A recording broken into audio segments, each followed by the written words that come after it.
Doctor గారు నమస్తే. నమస్తే అండి. డాక్టర్ గారు, యాక్చువల్గా డయాబెటీస్ ఉన్నప్పుడు మనం కంటి నుంచి కాళ్ళ దాకా రకరకాల ప్రాబ్లమ్స్ ఉంటాయని చెప్తుంటారు. అవును. అయితే కన్ను కాలు వదిలేసి పొట్టలో ఏం ప్రాబ్లమ్స్ ఉంటాయి డాక్టర్ గారు యాక్చువల్గా? అదే డయాబెటీస్ ఉంది అన్నప్పుడు, అన్కంట్రోల్ డయాబెటీస్ ఉన్నప్పుడు ప్రాబ్లమ్స్ ఎక్కువ రావడం చూస్తున్నాం. ఆర్ గ్లైసిమిక్ వేరియబిలిటీ ఎక్కువ ఉంది, అంటే ఒక రోజు పొద్దున్న 100 ఉంది, ఇంకో రోజు పొద్దున్న 400 ఉంది. ఇట్లా వేరియబిలిటీ ఎప్పుడైతే ఎక్కువ ఉంటుందో అప్పుడు ప్రాబ్లమ్స్ రావడం చూస్తున్నాం. ఏం చూస్తున్నాము? ఇన్ఫెక్షన్స్ అనేవి ఎక్కువైపోతున్నాయి. గ్యాస్ట్రోఎంటరైటిస్ తీసుకోండి, లేదు డయాబెటిక్స్లో యాజ్ సచ్ ఫ్యాటీ లివర్ ఉండడము, అండ్ ఇంకోటి పిత్తాశయంలో రాళ్ళు రావడం అన్నది సాధారణంగా కొంచెం ఎక్కువగా చూస్తున్నాం. వీటిల్లో ఇన్ఫెక్షన్ రావడం అన్నది చూస్తున్నాం. అదే కాకుండా ఈ డయాబెటీస్ ఉన్నప్పుడు ఏమవుతుంది, వీళ్ళు తరచుగా యూరిన్ వెళ్ళాల్సి వస్తుందని చెప్పేసి వాటర్ తాగడం తగ్గిస్తున్నారు. ఇట్లా తగ్గించినప్పుడు యూరిన్ ట్రాక్ ఇన్ఫెక్షన్స్ రావడం చూస్తున్నాం. కింద పొట్టలో కింది భాగంలో నొప్పి రావడం, యూరిన్ పాస్ చేసినప్పుడు మంట నొప్పి రావడం చూస్తున్నాం. అదే ఇప్పుడు నీళ్లు తక్కువ తీసుకోవడం వల్ల మలబద్ధకం లాంటివి వీళ్ళల్లో ఎక్కువగా చూస్తున్నాం. వీళ్ళల్లోనే ఫిషర్స్ అని, పైల్స్ అని చూస్తున్నాం. ఎవరిలో అయితే ఫిషర్ ఉండి అన్కంట్రోల్ డయాబెటీస్ ఉంటుందో వీళ్ళలో పెరియానల్ యాబ్సెస్లని ఇట్లాంటివన్నీ ఎక్కువైపోవడం చూస్తున్నాము.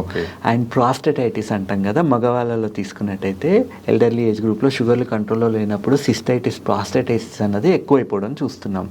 ఇదే కాకుండా అపెండిసైటిస్ లాంటివి, ఇప్పుడు ఫీకోలిట్స్ ఫామ్ అయిపోతున్నాయి, దీనివల్ల కూడా అపెండిసైటిస్ లాంటివి వచ్చే ఛాన్సెస్ ఉంటాయి.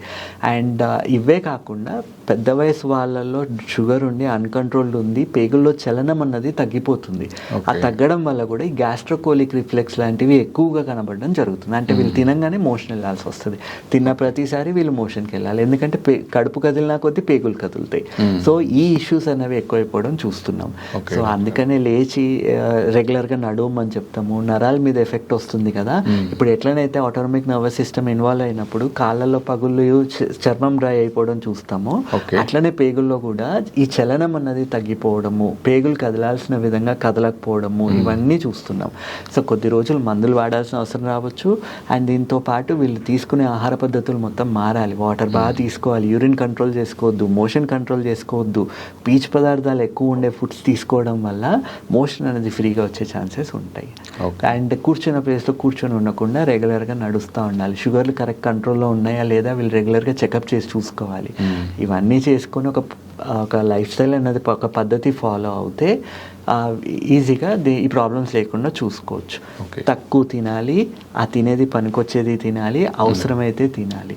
అట్లా అని ఫుడ్ తినకుండా ఉంటే షుగర్లు డౌన్ అయిపోతాయి. కాబట్టి ఎంత కావాలో ఫిక్స్ అయ్యి ఏ టైంకి తినాలో అది కూడా ఫిక్స్ అయ్యి ఉండాలి. అట్లయితే ప్రాబ్లమ్స్ తక్కువ ఉండడం చూస్తున్నాం. Okay, thank you doctor.